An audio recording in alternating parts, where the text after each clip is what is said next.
amigos? Bienvenidos. Hoy vamos a hablar del método de mallas, que es muy parecido al método de Kirchhoff. De hecho, aplica las dos leyes de Kirchhoff, la de corrientes y la de tensiones. Pero, tiene un atajo que nos permite resolver las mallas de un modo mucho más sencillo. Entonces, a lo que vinimos, vamos. Bien, aquí en el pizarrón ustedes pueden ver un circuito que nosotros ya venimos trabajando desde videos anteriores. Lo hemos resuelto por el método de nodos y también por el método de Kirchhoff. En esta ocasión lo vamos a resolver por el método de mallas. Vamos a marcar en primer lugar el sentido de las corrientes como si lo fuéramos a resolver por Kirchhoff. Tenemos una corriente por aquí que proviene de la fuente de 10 voltios. La podemos marcar en cualquier sentido. Eso lo único que va a hacer es que cambie el signo del resultado, pero no el valor absoluto. Entonces yo la voy a marcar en este sentido. Me gusta tomar el sentido convencional de la corriente, de positivo a negativo. Esta será I1, esta otra será I2 y esta otra será I3. ¿Sí? Cada corriente como debe ser y donde debe ir conforme lo indican las leyes de Kirchhoff, la ley de corrientes. ¿Bien? Pero resulta que el método de mallas no toma las corrientes de esta manera, sino que considera que cada una de las mallas es completamente independiente de la otra. Así que vamos a borrar esto y vamos a empezar a marcar las corrientes como lo indica el método de mallas. Veamos. El método de mallas toma cada una de las mallas como si fuera completamente independiente de la otra. ¿De acuerdo? Entonces, vamos a tomar esta malla como si la otra no existiera. Por supuesto que la resistencia del medio, la central, que pertenece a las dos mallas, la vamos a tener que considerar dos veces. Es decir, aquí estaríamos, digamos, no estaríamos considerando la resistencia de 3 ohmios y la fuente de 5. Entonces la malla queda así. La fuente de 10, la resistencia de 2 y la resistencia de 4. Un circuito serie, por lo tanto es recorrido por una sola intensidad. Vamos a marcar esta intensidad como I sub 1. El sentido de circulación se lo aplican ustedes como les venga mejor. Horario o antihorario. Yo lo voy a tomar horario. Ahora vamos a la otra malla. Aquí descartamos la resistencia de 2 ohmios y la fuente de 10. Y nos queda otro circuito serie. Yo voy a volver a marcar el sentido de la corriente, en esta ocasión en sentido antihorario, pero lo podría haber hecho horario sin problemas. No importa en qué sentido ustedes lo marquen. Esa es la diferencia fundamental entre el método de mallas y el método de Kirchhoff, que aquí cada malla se considera como si fuera completamente independiente y la otra no existiera. Mientras que en el método de Kirchhoff se marcan las corrientes como lo son en la realidad. Bien, nosotros tenemos que la resistencia de 2 ohmios es recorrida por la intensidad I1. La resistencia de 3 ohmios es recorrida por la intensidad I2. Y la resistencia de 4 que queda en medio, o sea que pertenece a las dos mallas, vamos a decir que es recorrida tanto por I1 como por I2. Ojo, estos no son sentidos reales de la corriente, sino una forma de simplificar el circuito para que la resolución sea más sencilla. ¿Bien? R de 2 ohmios recorrida por I1, R de 3 ohmios recorrida por I2, R de 4 ohmios recorrida por I1 e I2.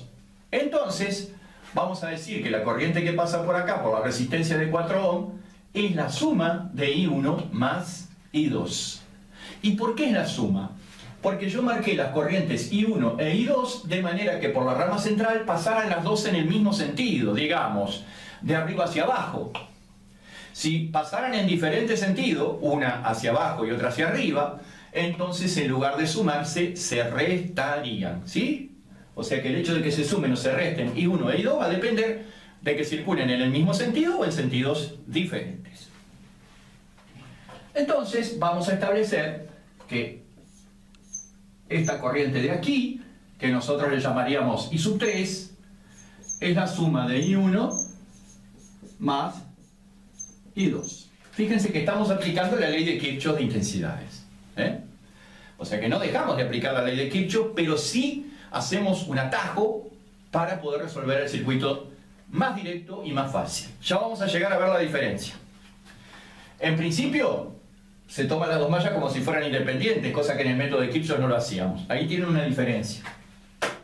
Correcto. Una vez que tenemos marcado entonces que I3 es igual a I1 más I2, vamos a recuadrarlo esto, porque lo tenemos que tener presente a la hora de hallar I3. Una vez que tengamos I1 y I2, sabemos que las tenemos que sumar, ¿verdad? Muy bien. Entonces ahora vamos a pasar a marcar los signos de las resistencias. ¿Se acuerdan que marcábamos positivo del lado que entra la corriente, negativo del lado que sale? Se puede hacer al revés también, pero hay que mantener un único criterio. Yo siempre marco positivo del lado que entra la corriente y negativo del lado que sale. Bien, entonces vamos a hacerlo. Lo voy a marcar en color azul para que se diferencie del resto. I1 entra por aquí, sale por aquí, en la resistencia de 2 ohmios. I2 entra por aquí, sale por aquí, en la resistencia de 3 ohmios. I1 en la resistencia de 4. Con respecto a I1, esto es positivo y esto es negativo. I1 entra por la parte de arriba, sale por la parte de abajo. I2 también, con respecto a I2, este extremo va a ser positivo y este negativo. ¿Ah? ¿Por qué? Porque entra por la parte de arriba y sale por la parte de abajo. Si las corrientes en la rama central circularan en sentidos contrarios, entonces este sería más menos y este sería menos más. Uno de los dos sería más menos y el otro menos más. ¿Bien? Esto es igual que lo hacíamos en el método de Kirchhoff, marcar la polaridad de las resistencias. Las polaridades de la fuente ya están implícitas, por lo tanto no necesitamos marcarlas. Y ahora vamos al planteo de las ecuaciones con el mismo criterio que lo hacíamos en el método de Kirchhoff. Vamos a decir entonces que en la malla 1, vamos a llamarle, si empezamos por aquí, por este punto, recorremos la malla y volvemos al mismo punto, entonces lo primero que tenemos es la caída de la resistencia de 2 ohmios, o sea que vamos a tener menos 2 por I1. Menos porque pasamos de más a menos, 2 por I1 porque es la caída de tensión en la resistencia. ¿Bien? Seguimos por acá, con respecto a I1, porque estamos recorriendo la malla de la izquierda, con respecto a I1, esta caída en la resistencia de 4 ohm va a ser menos 4 I1. Pasamos de más a menos, menos 4 por I1. Y con respecto a I2, porque esta caída hay que tomarla con respecto a las dos corrientes, entonces con respecto a I2 también va a ser, pasamos de más a menos, es menos 4 por I2. Menos 4 por I2. Damos la vuelta, llegamos a la fuente, pasamos de menos a más 10 voltios. Todo esto es igual a 0. Todo eso es igual a 0. Vamos a la ecuación correspondiente a la segunda malla. Vamos a empezar por acá. Podemos empezar en cualquier punto siempre que regresemos al mismo punto. Y podemos recorrer la malla en sentido horario o antihorario, o una en un sentido y otra en otra. No importa. Comenzamos por acá, pasamos de menos a más. Entonces es más 3 y 2. ¿Verdad? Más 3 y 2. Acá es menos 5 porque pasamos de más a menos en la fuente, menos 5 volt, si quieren ponerle. Y acá tenemos, pasamos de menos a más con respecto a I2, o sea que es más 4 y 2. Y pasamos de menos a más con respecto a I1 también, entonces es más 4 y 1, y todo esto es igual a 0. Ahí tienen planteadas las dos ecuaciones. Y fíjense qué interesante, es que ambas ecuaciones están en función de I1 e I2, es decir, las incógnitas en ambas ecuaciones son I1 e I2. Y no como sucedía en el método de Kirchhoff, donde yo tenía I1, I2 y había una I3 que después la tenía que reemplazar por la expresión de la primera ley de Kirchhoff. O sea, en este caso, por ejemplo, si yo hubiera tomado que aquí pasa I3, cada vez que aparece un I3 acá en las ecuaciones lo tendría que suplantar por I1 más I2. Y eso es lo que yo me ahorro con el método de mallas, que no tengo que hacer esa conversión, que las ecuaciones ya me quedan expresadas en función de las dos incógnitas I1 e I2. ¿Y cómo calculamos I sub 3? Sumando I1 e I2 una vez que las hallamos. Vamos a reducir términos semejantes en estas dos ecuaciones que forman un sistema. Entonces vamos a hacer acá un paréntesis llave, ¿verdad? Porque es un sistema. ¿Qué vamos a tener? Vamos a tener los términos en I1 en la primera ecuación. Menos 2 y 1 y menos 4 y 1. Eso nos da menos 6 y 1. Y el término en I2 es menos 4 y 2, menos 4 y 2, más 10, es igual a 0. Así me queda la primera ecuación. Vamos a la segunda. Voy a buscar los términos en I1 porque así me queda ordenadito. 4 y 1. 4 y 1 es el único término en I1. Entonces voy a poner acá 4 y 1. Y los términos en I2 son más 3 y 2 y más 4 y 2. O sea, más 7 y 2. Y el independiente es menos 5. Menos 5 es igual a 0. Aquí está el sistema, ya con los términos semejantes reducidos. Sistema de ecuaciones con dos incógnitas que son I1 e I2. Y ahora lo que resta es resolver ese sistema por cualquiera de los métodos conocidos, ¿sí? O sea, por reducción, sustitución, igualación o por el método de Kramer. En los comentarios alguien me pidió que resolviera las ecuaciones por el método de reducción. Entonces yo las voy a resolver por el método de reducción tal como me pidieron. ¿Bien? Vamos a eso entonces. Bueno, ustedes saben que para aplicar el método de reducción hay que multiplicar las dos ecuaciones por un mismo número, de manera que se puedan anular ya sea los términos en I1 o los términos en I2. Fíjense, si yo acá multiplico por 2 la primera ecuación y por 3 la segunda ecuación, aquí me va a quedar menos 12 y aquí me va a quedar más 12. Así que los términos en I1 tranquilamente los voy a poder eliminar, quedando así solamente los términos en I2. Vamos por partes. Multipliquemos por 2 la primera ecuación. Menos 12 y 1, menos 8 y 2, más 20 es igual a 0. Multiplicamos todos los términos de la primera ecuación por 2. Y ahora vamos a multiplicar todos los términos de la segunda ecuación por 3. 3 por 4, 12 y 1. 7 por 3, 21, más 21 y 2. Y 3 por menos 5 son menos 15 y todo esto es igual a 0. Entonces acá nos quedan las dos ecuaciones, la primera multiplicada por 2 y la segunda por 3. Lo que hay que buscar siempre es que se pueda eliminar una de las incógnitas, ya sea I1 o I2, ¿verdad? Bien. Entonces, estos dos ya sé que se van porque uno es negativo, otro es positivo y tienen el mismo módulo, el mismo valor absoluto. Y ahora lo que hago es la suma algebraica de las dos ecuaciones. Más 21 menos 8 es 13. 13 por I2. Más 20 menos 15 es más 5, es igual a 0. Quiere decir que 13 por I2 es igual a menos 5. Yo este 5 positivo lo paso para el otro lado del signo de igual.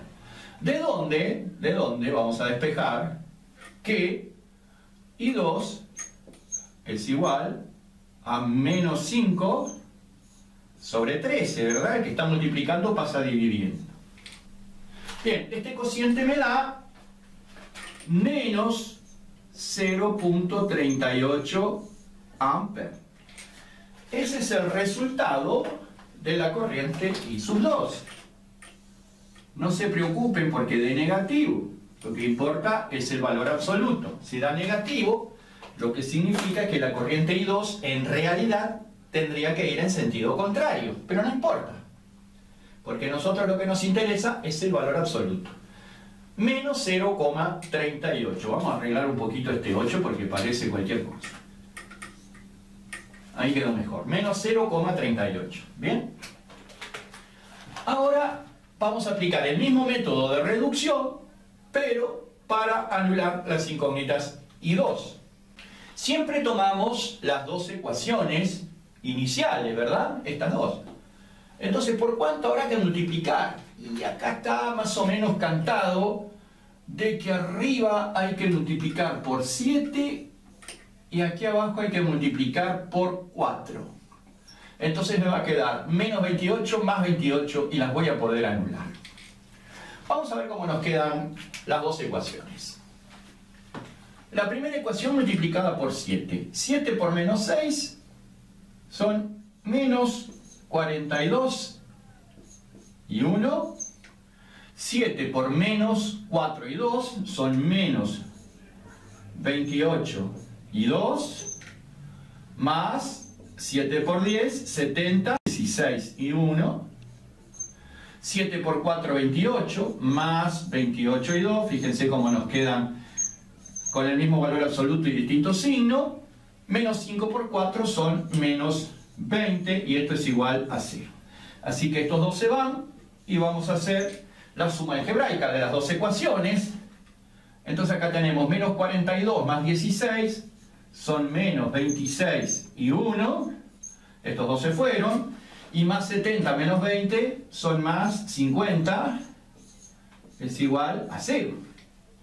Quiere decir que menos 26 y 1 es igual a menos 50. ¿Verdad? Pasamos el 50 para el otro lado del signo de igual. Y ahora, y 1 es igual a menos 50 sobre menos 26. ¿Verdad? Menos 26 que estaba multiplicando, lo pasamos dividiendo. Y esto no es otra cosa que 1.92. Es igual a 1.92 amperes. Este es el valor de la corriente I1. Aquí está I1. ¿Bien? Ustedes pueden calcular I1 primero y 2 después. Esto no cambia para nada, ¿verdad? Bien, ahora, como tenemos I1 e I2, vamos a calcular I3. Sabemos que I3 es I1 más I2, pero cuidado, hay que tener en cuenta los signos. I1 es 1,92. I1, vamos a poner acá, I3 es igual a I1 más I2. Entonces I3 es igual a I1, que vale 1,92, más menos I2, atento, porque es menos 0,38, es más menos 0,38. Entonces acá queda menos 0,38. ¿Sí? ¿Por qué? Porque es negativo 0,38. Entonces la suma se convierte en resta. Es una suma algebraica. Si 0,38 fuera positivo, quedaba como suma nomás, ¿verdad? Entonces, I3 no es otra cosa que 1,54. 1.54 amperes. Y ahí tienen ustedes el valor de I3. Vamos a recuadrarlo. Ahí tienen las tres intensidades. I2, 0,38, menos 0,38, I1, 1,92, I3, 1,54. Y bien amigos, hasta acá llegamos por hoy. Espero que se haya entendido y que les sea de utilidad. Para mí, este es el método más sencillo para resolver las mallas. De mi parte les digo muchas gracias, hasta la próxima clase y como siempre, ¡vamos nosotros! Hasta la vista,